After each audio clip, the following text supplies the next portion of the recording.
रहस्यमय अहोम किला। असम के शिवसागर जिले में स्थित एक प्राचीन अहोम किला सदियों से वीरान पड़ा था। स्थानीय लोगों का कहना था कि वहां रात में अजीब अजीब आवाजें आती हैं, और जो भी अंदर गया वो वापस नहीं लौटा। अर्जुन, एक इतिहासकार और खोजी पत्रकार, असम के रहस्यमय स्थलों की खोज में वहां पहुंचा।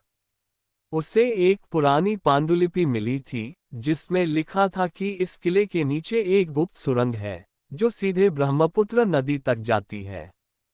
कहा जाता था कि इस सुरंग में अहोम राजाओं का छिपा खजाना है, लेकिन इसे एक भयानक अभिशाप ने घेर रखा है। रहस्य की शुरुआत। अर्जुन ने अपने दोस्त रूपम और स्थानीय गाइड मेघना को साथ लिया और आधी रात को किले की ओर निकल पड़ा। चांदनी रात में किला किसी भूतहा महल से कम नहीं लग रहा था।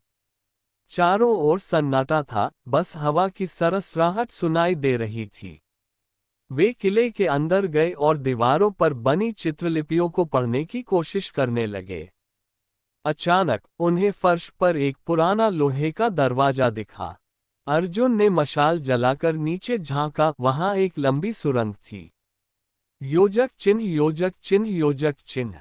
सुरंग का खौफनाक रहस्य। जैसे ही तीनों सुरंग में उतरे, दरवाजा अपने आप बंद हो गया। अब उनके पास कोई रास्ता नहीं था सिवाय आगे बढ़ने के। सुरंग बहुत संकरी थी और वहां अजीब सी गंध आ रही थी। थोड़ी दूर चलते ही दीवारों पर अजीब अजीब आकृतियां उभरने लगीं। ऐसा लग रहा था मानो वे जिंदा हो रही हों। अचानक मेघना ने चीख मारी, एक धुंधली परछाई उनके ठीक सामने खड़ी थी। तुम लोग यहाँ क्या कर रहे हो? एक गूंजती हुई आवाज आई। वे सब कांप उठे। अर्जुन ने हिम्मत दिखाते हुए कहा, हम बस इस जगह के बारे में जानना चाहते हैं। आवाज आई, जो भी इस खजाने को पाने आएगा, वो मृत्यु को गले लगाएगा। अचानक सुरंग की जमीन हिलने लगी।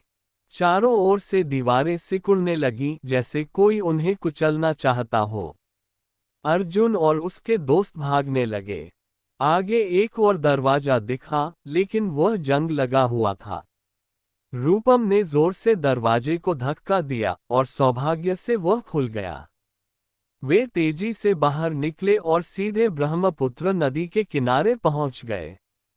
पीछे मुड़कर देखा तो सुरंग का दरवाजा खुद ब खुद बंद हो गया, मानो वहां कुछ था ही नहीं। योजक चिन्ह, योजक चिन्ह, योजक चिन्ह। अंत। लेकिन रहस्य बरकरार। अर्जुन ने अपनी डायरी में लिखा, हमने उस रात जो देखा, क्या वह सच था या हमारी कल्पना? सुरंग के भीतर क्या सच में कोई आत्मा थी, या ये सिर्फ सदियों पुराने जाल थे? हम जवाब नहीं जानते। अगले दिन जब अर्जुन स्थानीय प्रशासन को सुरंग की सूचना देने गया, तो वहां के बुजुर्गों ने एक चौंकाने वाली बात बताई।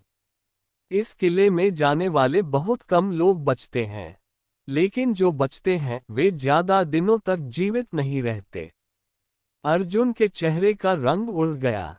उसने जल्दी से गुवाहाटी लौटने का फैसला किया। लेकिन उस रात होटल में अर्जुन की नींद खुली। कमरे में हलचल थी। वह उठा और दर्पण में देखा। पीछे वही धुंधली परछाई खड़ी थी।